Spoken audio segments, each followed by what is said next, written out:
Tommy buying Cooper's land and then turning around to offer him a job in Landman isn't a random act of generosity or some throwaway plot device.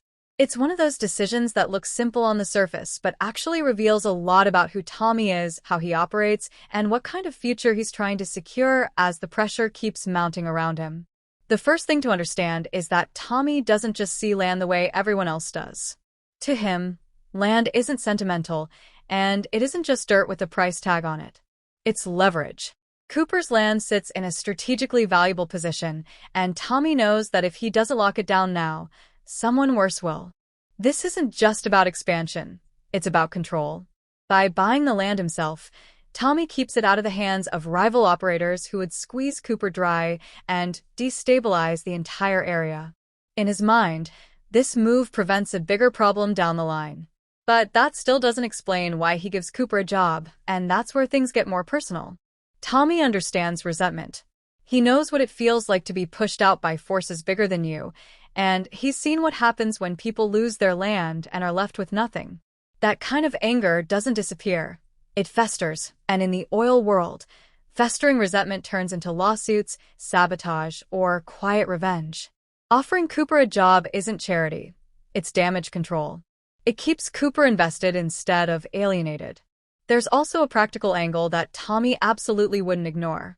Cooper knows that land better than anyone. He understands its quirks, access points, history, and the people around it.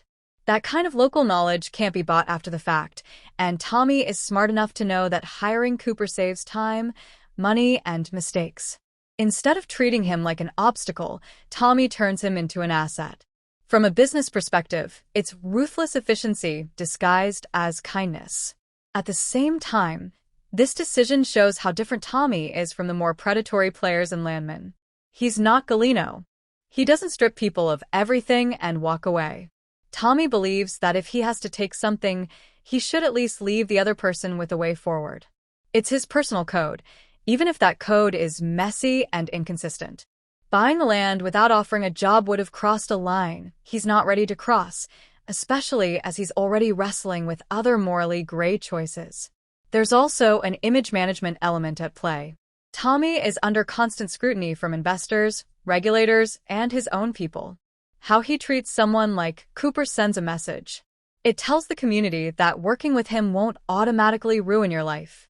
In an industry built on distrust, that reputation matters.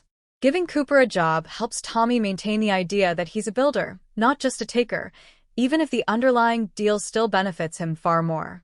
On a deeper level, Cooper represents something Tommy is slowly losing: independence. Cooper owns his land, works it, and answers to no one, until Tommy steps in.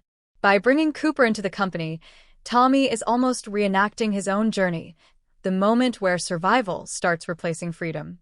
It's not entirely conscious, but there's a sense that Tommy wants Cooper close so he can convince himself that this transition doesn't have to be purely destructive. The job itself also serves as a form of control. Once Cooper is on payroll, Tommy doesn't just own the land, he owns the relationship. That doesn't mean he plans to abuse it, but it does mean he can manage risk.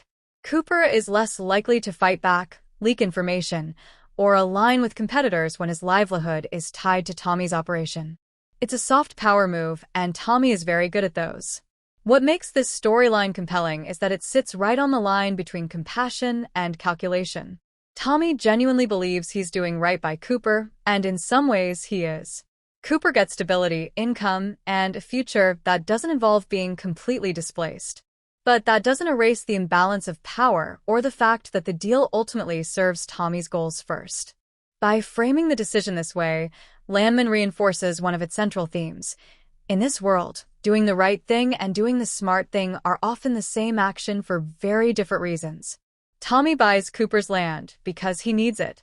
He gives Cooper a job because it keeps the machine running smoothly financially, socially, and emotionally. Whether that makes him a decent man or just a more sophisticated operator is the question the show keeps asking, and it's one the audience is clearly meant to wrestle with as the season unfolds.